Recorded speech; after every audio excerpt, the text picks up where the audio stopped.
Alright, what I got for you guys here today is the VGA cable made by Tomee. I got this for about $24, $23 on Amazon.com with Prime shipping. So, you got the cable came in pretty quickly.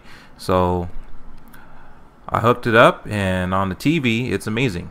I use the VGA cable plugged to the back of my television, and then I use the white and red for the audio. Now, since my TV doesn't accept RCA for the VGA setup, I have to use an adapter, which is a RCA to 3.5 millimeter adapter, which works perfectly, no problems there. It looks absolutely amazing compared to composite, because composite sucks.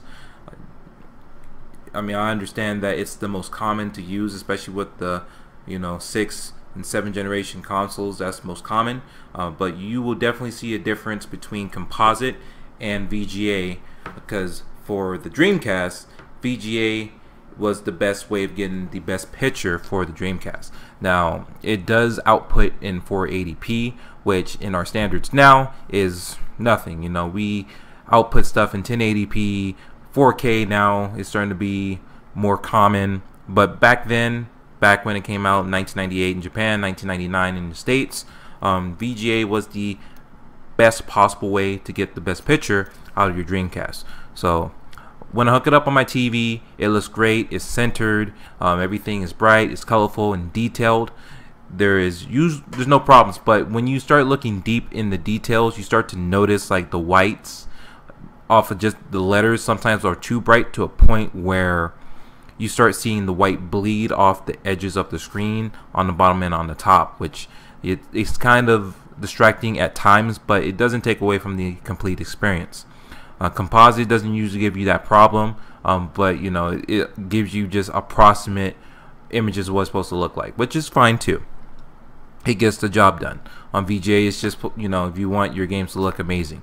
Now, the big problem I have with this cable is when I plug it into my Acer monitor.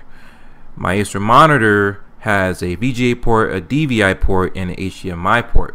Now, when I plug this in to my VGA port, turn my Dreamcast on, it starts off perfect. Image looks absolutely amazing. But after about 3 to 5 seconds, when it's starting this process, this picture starts to go off center to a point where part of the picture is cut off because it's on the edge of the monitor. That's not good. Wish I had something to really show you guys, but when I tried to record, it just didn't look good, and I don't think that you guys deserve to watch some poor quality videos. So I decided to make this quicker video just to let you guys know my perspective on how these cables performed. So long story short, this VGA cable gets the job done if you want a better picture quality on a television. Now, I don't know if it has the same problem on compatibility on different monitors, since I just have one. It probably works better on other like CRT monitors and other LCD monitors a little bit older than mine, but it is what it is. It doesn't work very well for the monitor that I like to use most of the time, so it's not good. So what I'm going to end up doing is I'm probably going to end up buying a VGA box. So that will consist of me buying a box and then grabbing a VGA cable. I already have the 3.5 millimeter adapter, so I won't need to waste money that way.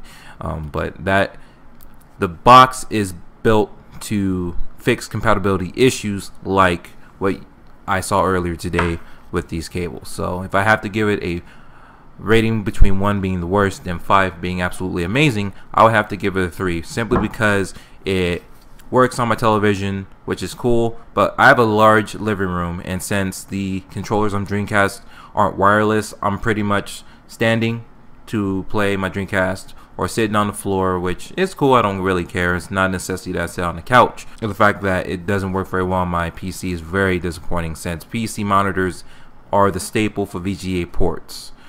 So yeah, that's my take on it. The reviews on Amazon gave it like a 4.6 out of 5, which I highly, that's what drew me in buying this item. Plus it's cheap too. It's like $20–$25 versus PC or the VGA boxes. Those things run for about $30, $50, $60 depending on when you're getting it from.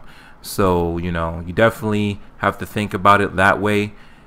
You know, are you gonna pay cheap and you don't know what you're getting until you get it, or you know, you're gonna go with the thing that worked since the beginning of time? This be very careful and don't believe everything you read. That's what I'm learning. Yep, that's my take. Thank you so much for watching. Thanks for taking the time to watch my videos. Please like and subscribe, and I'll talk to you guys later. Peace.